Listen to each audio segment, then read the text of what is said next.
아리스토텔레스의 사상과 철학. 아리스토텔레스는 고대 그리스의 위대한 철학자입니다. 그는 기원전 384년 스타게이라에서 태어나 기원전 322년 칼키스에서 사망했습니다. 플라톤의 아카데미에서 20년간 수학하며 깊이 있는 철학적 훈련을 받았습니다. 이후 알렉산더 대왕의 스승으로서 그의 교육에 지대한 영향을 미쳤습니다. 그의 사상과 철학은 서양 지성사에 지대한 영향을 미쳤으며 수많은 후대 사상가들에게 영감의 원천이 되었습니다. 그는 인간 지식의 거의 모든 영역에 걸쳐 방대한 저술을 남겼습니다. 그의 연구는 단순한 분류를 넘어선 깊이와 통찰력을 담고 있습니다. 논리학, 형이상학, 자연과학, 윤리학, 정치학, 수사, 시학 등은 그의 지적 탐구의 주요 분야였습니다. 이처럼 아리스토텔레스는 다방면에서 깊이 있는 통찰을 보여주었으며 그의 사유는 현대에 이르기까지 끊임없이 재해석되고 있습니다. 그의 철학은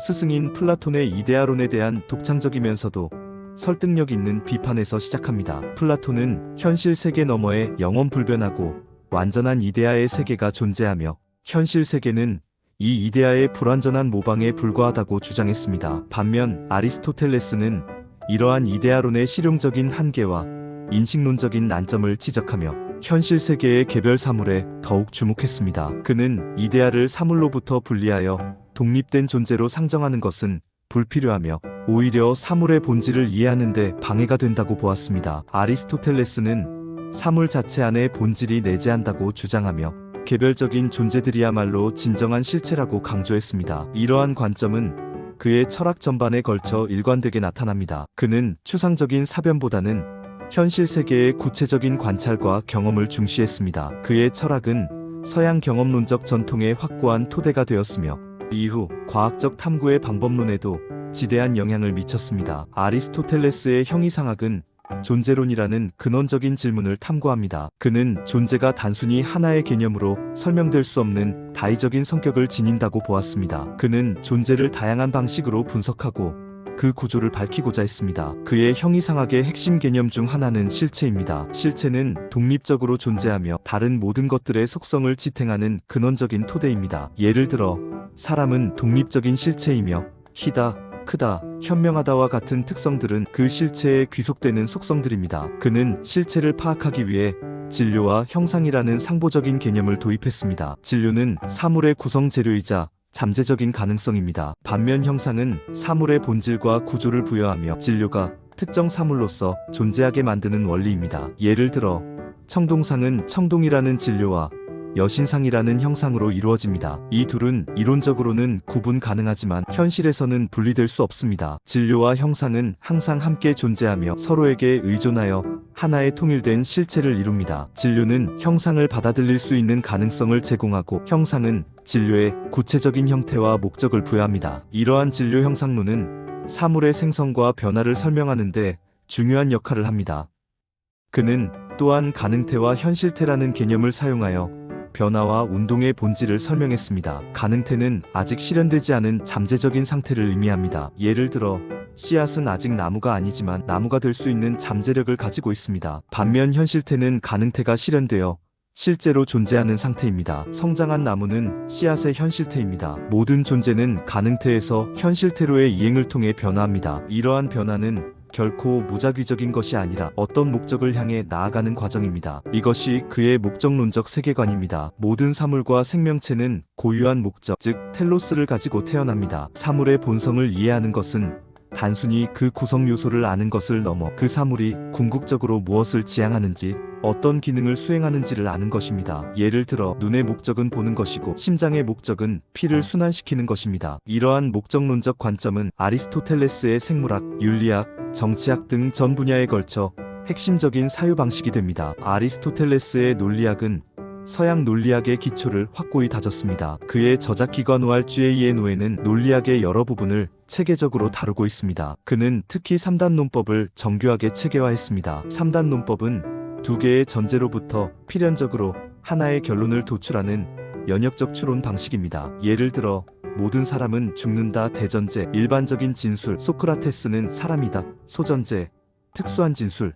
그러므로 소크라테스는 죽는다 결론, 필연적으로 도출되는 진술과 같습니다. 이러한 논리적 추론 방식은 지식 습득의 중요한 도구이자 명확하고 오류 없는 사유를 위한 필수적인 방법론이었습니다. 그는 개념의 정의, 판단의 형식, 추론의 규칙과 같은 논리학의 기본 요소들을 명확히 구분하고 그 관계를 분석했습니다. 그의 논리학은 비단 철학적 논증뿐만 아니라 과학적 탐구와 일상적 대화에서도 올바른 사고를 위한 길잡이가 되었습니다. 그의 논리학은 2000년 이상 서양 사상의 표준적인 논리 체계로 인정받았으며 중세대학의 교과 과정에서 핵심적인 위치를 차지했습니다. 오늘날에도 형식 논리학의 기본 원리는 아리스토텔레스의 통찰에서 출발합니다. 아리스토텔레스의 윤리학은 니코마코스 윤리학이라는 그의 대표작에 잘 나타나 있습니다. 그는 인간 삶의 궁극적인 목표가 무엇인지 질문하며 그 답으로 행복 이유디에이아이의 모에나이에이를 제시했습니다. 하지만 그가 말하는 행복은 단순히 쾌락이나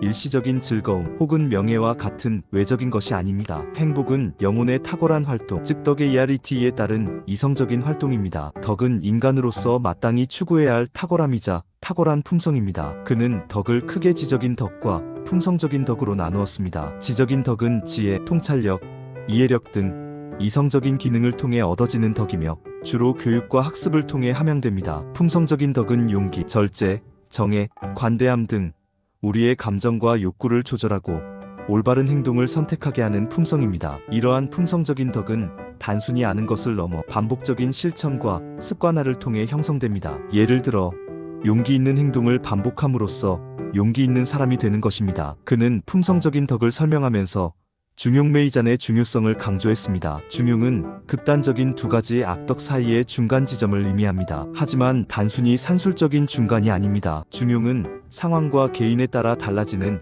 상대적인 최적점입니다. 예를 들어 용기는 비겁한 부족과 만용과도함 사이의 중용입니다. 절제는 무감각한 부족과 방종과도함 사이의 중용입니다. 관대함은 인색한 부족과 낭비벽과도함 사이의 중용입니다. 중용을 찾는 것은 이성을 사용하여 감정을 조절하고 주어진 상황에서 가장 적절하고 올바른 행동을 선택하는 지혜를 요구합니다. 아리스토텔레스에게 행복한 삶은 단순히 쾌락을 추구하는 삶이 아니라 이성적으로 덕을 실천하고 중용을 지키며 자신의 잠재력을 최대한 발휘하는 삶입니다. 이러한 덕 윤리는 현대 윤리학에서도 중요한 논의의 대상이 되고 있습니다. 아리스토텔레스의 정치학은 인간을 본성적으로 정치적 동물지ON POLITIKUN로 규정합니다. 그는 인간이 단순히 생존하는 것을 넘어 언어를 사용하고 이성을 통해 정의와 공동선을 추구하는 존재로서 필연적으로 공동체 안에서 살아가야 한다고 보았습니다. 국가는 개인의 행복과 완전한 발전을 위한 가장 이상적인 공동체입니다. 국가는 단순히 생존을 위한 집단이 아니라 좋은 삶을 가능하게 하는 윤리적 공동체입니다. 그는 다양한 정치 체제를 심층적으로 분석했습니다. 군주정단 한 사람이 다스리는 체제, 귀족 정소수의 덕 있는 사람들이 다스리는 체제, 입헌정 다수가 법에 따라 다스리는 체제의 시민들의 공동선을 추구하는 좋은 정치 체제로 보았습니다. 반면 참주정 개인의 이익을 추구하는 군주정의 타락한 형태, 과두정 부자들의 이익을 추구하는 귀족정의 타락한 형태, 민주정 빈자들의 이익을 추구하는 다수 통치의 타락한 형태.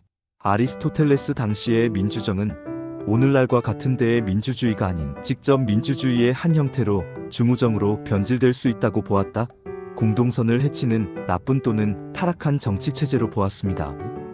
그는 좋은 정치체제는 시민의 덕을 장려하고 시민들이 좋은 삶을 살 수 있도록 환경을 조성한다고 주장했습니다. 그는 특히 혼합정체 팔러티를 가장 이상적인 정치체제로 보았습니다. 혼합정체는 군주정, 귀족정, 민주정의 장점을 적절히 결합하고 단점을 보완한 형태입니다. 그는 중산층이 정치의 주체가 되는 것이 가장 안정적이고 바람직하다고 주장했습니다. 중산층은 극단적인 부자와 극단적인 빈자 사이에서 균형을 잡는 역할을 합니다. 그들은 극단적인 탐욕이나 시기심에 덜 빠지기 때문에 사회의 안정을 유지하는 데 기여합니다. 중산층이 주도하는 정치는 사회의 분열을 줄이고 시민들 간의 합의와 공동선 추구를 용이하게 합니다. 이는 국가의 안정과 번영에 필수적입니다. 아리스토텔레스의 정치 사상은 이후 로마 공화정, 중세 국가론, 근대 입헌주의 사상 등 서양 정치 사상에 지대한 영향을 미쳤으며 오늘날에도 민주주의와 공화주의 논의에 중요한 시사점을 제공합니다. 아리스토텔레스는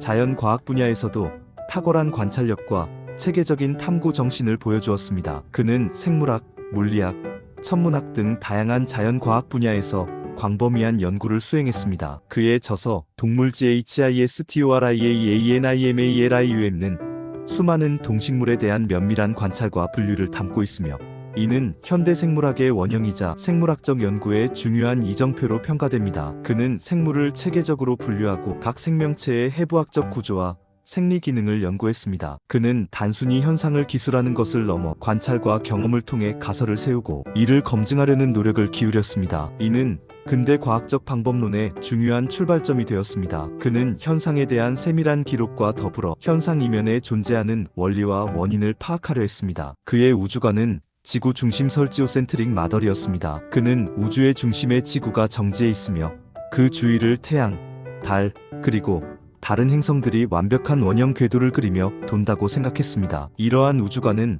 당시의 유관 관찰 결과와 가장 잘 부합하는 설명이었고 그의 물리학적, 형이상학적 가정과도 일관성을 가졌습니다. 그의 자연 철학은 프톨레마이오스의 천문학 체계와 결합하여 중세시대까지 서양의 지배적인 우주관으로 군림했습니다. 비록 그의 우주관은 코페르니쿠스 혁명에 의해 부정되었지만 그의 관찰에 기반한 탐구 방식과 자연 현상을 설명하려는 체계적인 노력은 이후 과학적 발전의 중요한 토대가 되었습니다. 그는 단순한 철학자가 아니라 현대적 의미의 과학자의 역할까지 수행했던 인물이었습니다. 아리스토텔레스의 수사학은 단순한 설득의 기술을 넘어 효과적인 의사소통과 논증의 본질을 탐구했습니다. 그의 저서 수사학 레터릭은 공공연설의 목적과 수단을 체계적으로 분석합니다. 그는 연설가가 청중을 설득하기 위한 세 가지 핵심 요소를 제시했습니다. 첫째, 로고스로고즈는 논리적 이성과 합리적인 논증입니다. 주장은 명확하고 일관된 논리에 기반해야 하며 증거와 추론을 통해 뒷받침되어야 합니다. 둘째, 파토스페이사스는 청중의 감정에 호소하는 것입니다. 연설가는 청중의 공감과 정서를 자극하여 자신의 주장에 동조하도록 만들 수 있습니다. 그러나 파토스는 로고스를 보완하는 역할이지 논리를 압도해서는 안 됩니다. 셋째, 에토스이사스는 연설가의 인격과 신뢰성입니다. 연설가가 도덕적이고 지혜로우며 선의를 가진 인물로 비치면 청중은 그의 주장을 더 쉽게 받아들입니다. 이 세 가지 요소가 적절히 조화를 이룰 때 가장 효과적인 설득이 가능하다고 아리스토텔레스는 강조했습니다. 그의 수사학은 단순히 정치적 연설에 국한되지 않고 법정 변론, 윤리적 설득, 교육 등 다양한 분야에서 활용될 수 있는 보편적인 원리를 제공합니다. 오늘날에도 그의 수사학 이론은 커뮤니케이션 연구의 중요한 출발점으로 여겨집니다. 그의 시학은 비극의 본질과 기능을 심도 있게 탐구합니다. 시학 포에틱스는 서양 문학 이론의 가장 오래되고 영향력 있는 저작 중 하나입니다. 그는 비극을 진지하고 완결된 행동의 모방으로 정의하며 특히 카타르시스커사서스라는 개념을 통해 비극의 핵심적인 효과를 설명했습니다. 카타르시스는 비극적인 사건을 통해 관객이 공포와 연민의 감정을 경험한 후 그 감정들이 정화되고 해소되는 심리적 과정입니다. 비극은 고귀한 인물이 비극적인 운명에 처하는 과정을 보여줌으로써 인간 본성의 깊이를 탐구하고 삶의 진실과 아이러니를 드러냅니다. 이는 관객에게 단순한 오락을 넘어 정신적인 교훈과 성찰의 기회를 제공합니다. 그는 비극의 구성 요소로서 플롯, 인물, 사상, 언어, 노래, 시각 효과 등을 분석했으며 플롯이 가장 중요하다고 강조했습니다. 잘 짜인 플롯은 개연성과 필연성을 가지고 사건이 전개되어야 한다고 보았습니다. 아리스토텔레스의 시학은 르네상스 시대 이후 서양 문학 비평과 창작 이론에 지대한 영향을 미쳤으며 비극뿐만 아니라 모든 서사 예술의 이해에 중요한 틀을 제공합니다. 아리스토텔레스의 사상은 중세 시대에 들어서면서 잠시 잊히기도 했지만 이슬람 세계를 통해 보존되고 연구되었습니다. 12세기 이후 서유럽에 다시 소개되면서 기독교 신학에 엄청난 영향을 미치게 됩니다. 특히 토마스 아퀴나스는 아리스토텔레스의 철학을 기독교 신학과 성공적으로 통합하려 노력했습니다. 아퀴나스는 아리스토텔레스의 논리학, 형이상학, 윤리학 등을 기독교 교리에 접목하여 스콜라, 철학의 정점을 이루었습니다. 이는 서양 사상, 특히 종교적, 철학적 사고방식에 지대한 영향을 미쳤습니다. 르네상스 시대에는 그의 자연과학적 연구, 특히 생물학과 물리학 분야의 업적이 재조명되었습니다. 근대 철학의 시조라 할 수 있는 프랜시스 베이컨은 아리스토텔레스의 경험적 방법론을 계승하고 발전시키면서도 그의 목적론적 자연관을 비판적으로 평가했습니다. 데카르트, 스피노자, 라이프니츠와 같은 합리주의 철학자들과 로크, 흉과 같은 경험주의 철학자들 모두 아리스토텔레스의 사상에서 출발하거나 그에 대한 비판적 대안을 제시하며 자신들의 철학을 구축했습니다. 현대에 이르러 아리스토텔레스의 철학은 여전히 활발히 연구되고 있으며 다양한 분야에서 그 중요성이 재평가되고 있습니다. 그의 윤리학, 특히 덤 윤리버추 에식스는 20세기 후반부터 분석 철학과 규범 윤리학의 중요한 한 축으로 부상했습니다. 행위의 옳고 그름을 판단하는 기준으로서 규칙이나 결과보다는 행위자의 품성과 덕성을 강조하는 덕. 윤리는 현대 사회에서 인간다운 삶과 공동체의 가치를 다시금 성찰하게 만듭니다. 그의 정치 사상은 공동체의 중요성, 시민 참여의 의미, 이상적인 통치 형태에 대한 논의에서 여전히 중요한 참고 자료가 됩니다. 그의 논리학은 비록 현대 논리학이 훨씬 더 복잡하고 정교해졌지만 그 근본적인 구조와 원리면에서 아리스토텔레스의 통찰에 비치고 있습니다. 그의 과학적 방법론은 관찰, 분류, 가설 설정, 원인 탐구와 같은 경험적 탐구의 중요성을 강조하며 현대 과학의 방법론적 기초를 제공했습니다. 아리스토텔레스는 단순히 과거의 철학자가 아니라 시대를 초월하여 인류에게 깊은 영감과 지혜를 제공하는 철학자입니다. 그의 사상은 여전히 우리의 사고방식, 사회구조, 윤리적 선택에 영향을 미치고 있습니다. 그의 사상은 방대하고 복잡합니다. 그럼에도 불구하고 그의 핵심 개념들은 놀랍도록 명확하고 일관성을 지닙니다. 그는 추상적인 이상보다는 현실 세계의 구체적인 존재를 탐구했습니다. 그는 맹목적인 믿음보다는 이성과 경험에 기반한 지식 탐구를 중시했습니다. 그는 개인의 이기적인 욕구보다는 인간의 행복 이유디에이아이의 모에나이에이과 공동체 폴로스의 중요성을 강조했습니다. 아리스토텔레스는 서양 철학의 거대한 기둥이며 그의 지적 유산은 현대 사회를 이해하고 더 나은 미래를 설계하는 데 여전히 필수적인 통찰을 제공합니다. 그의 철학은 오늘날에도